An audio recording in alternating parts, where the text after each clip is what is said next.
Sometimes, when your team is winning, you pay players big money off last impressions, even if the career body of work is uneven. Offer 93 close to last season, including a playoff loss, and as acknowledgement for their good work during that run, the Dolphins rewarded Kiko Alonso and Andre Branch contracts worth a combined $53 million. Offer 3011 close to last season, and as an acknowledgement for their good work during that run, the Heat gave James Johnson and Dion Waiters a combined $112 million. Fast forward and this much is clear: none of those four has consistently produced at the level witnessed during those second half of the season joyride, though the situation with Johnson is more nuanced.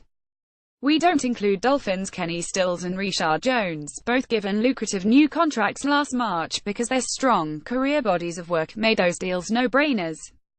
None of these Dolphins-Heat deals seemed outrageous at the time. And for the Heat, in particular, the options were limited beyond Johnson and Waiters.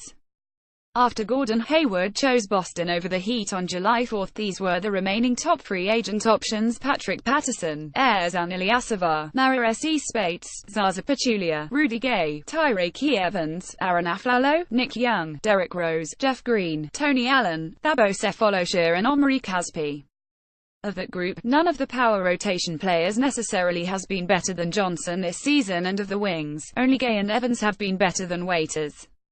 But the Heat never considered Evans because of a history of knee injuries. A bargain at $2.3 million, he has had a career renaissance in Memphis, averaging 17.9 points on 48.5% shooting. And the Heat chose Kelly Olynyk over Gay, meaning Johnson and Waiters weren't part of that decision. So the Heat shouldn't be criticized for signing Waiters and Johnson over someone else, based on who was available. But the size of those four-year deals, $52 million for Waiters, $60 million for Johnson, could be something they regret, if the inconsistent nature of their seasons continue. Though Johnson's numbers are comparable to last year, his scoring is down a bit: 12.8 to 11.1 in 27 minutes per game, and turnovers are up. He isn't having the same impact. The Heat has been outscored by 31 with Johnson on the floor.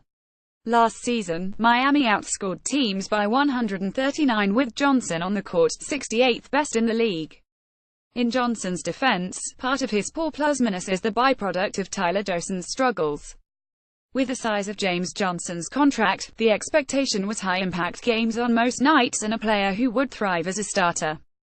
The Heat gave him 5 starts this season before determining it's better served with Johnson coming off the bench.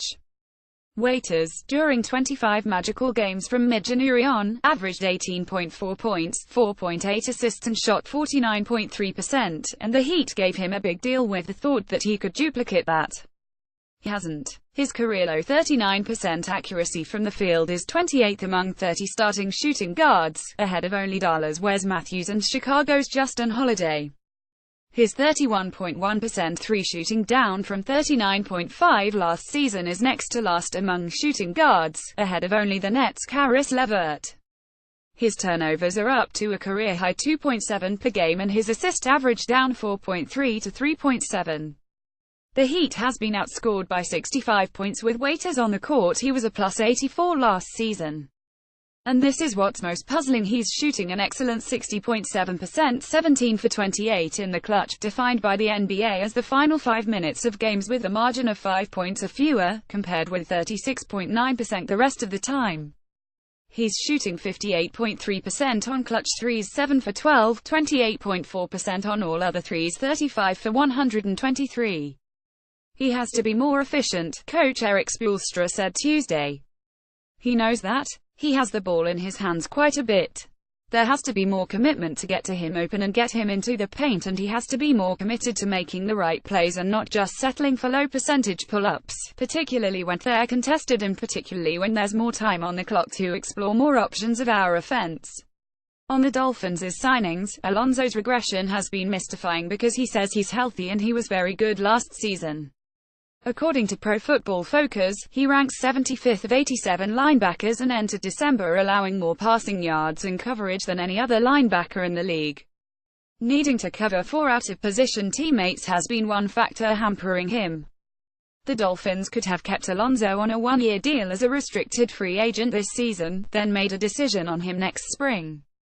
but they understandably believed at the time that he would be a long-term piece and gave him a 4-year, $29 million contract. It's worth nothing that Zach Brown, who the Dolphins passed on signing despite hosting on a visit, has been productive for Washington, with 117 tackles compared with 87 for Alonso, 2.5 sacks and a PFF ranking of 50th, all on a bargain one-year deal for $2.3 million. But if the Dolphins had signed Brown, it would have been in addition to Alonso and Lawrence Timmons 2 years, $12 million, not instead of either. Problem was, there was bad blood between Brown and Alonso, and Miami didn't want to pay Brown the $5 million or $6 million he was initially seeking.